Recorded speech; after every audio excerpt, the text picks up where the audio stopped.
윤석열 검찰총장의 별장 접대 의혹 보도와 관련한 논란이 커지자 과거사 진상조사단에 참여했던 민간위원들도 잇따라 해명에 나섰습니다. 보도 내용에 대해선 한 목소리로 사실이 아니라고 밝혔지만 조사단 내부자가 제보했을 가능성을 두고는 의견이 엇갈렸습니다. 보도에 전준형 기자입니다. 윤석열 검찰총장의 별장 접대 관련 의혹을 제기했던 한겨레 신문은 검찰이 사실 확인을 하지 않은 채 덮었다고 거듭 문제를 제기했습니다.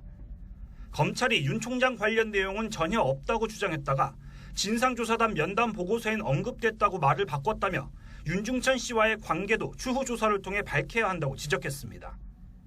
반면 검찰은 정식 보고서에 윤 총장 관련 내용이 없다고 했을 뿐이고 면담 보고서 내용도 나중에 윤 씨가 정식 조사에서 진술 자체를 부인한 만큼 수사할 근거가 되지 않았다고 거듭 반박했습니다.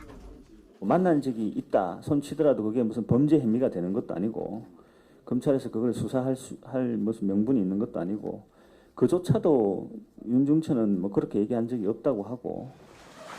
논란이 커지자 당시 진상조사단에 참여했던 민간위원들도 잇따라 입장을 밝혔습니다. 당시 진상조사단 총괄팀장을 맡았던 김영희 변호사는 SNS에 글을 올려 한겨레 보도 내용이 사실이 아니라고 설명했습니다. 조사단 면담 때 윤 씨가 자신의 법조 인맥 10여 명을 말하면서 윤 총장 이름이 나왔을 뿐 구체적인 내용이 없었다며 친분이 있었다는 진술을 확보한 것으로 볼 수 없다고 밝혔습니다.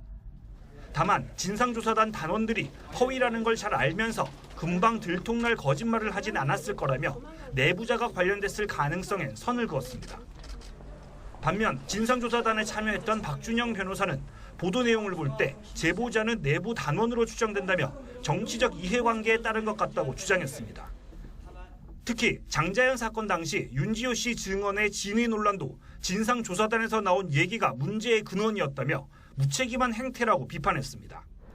대검찰청은 윤 총장 관련 의혹 보도를 한 기자와 함께 해당 보도에 관여한 사람들도 수사해달라고 고소장에 적시했습니다. 언론사 내부뿐 아니라 외부에도 보도에 연루된 사람이 있을 가능성을 염두에 둔 것으로 해석돼 관심이 쏠리고 있습니다. YTN 전준영입니다.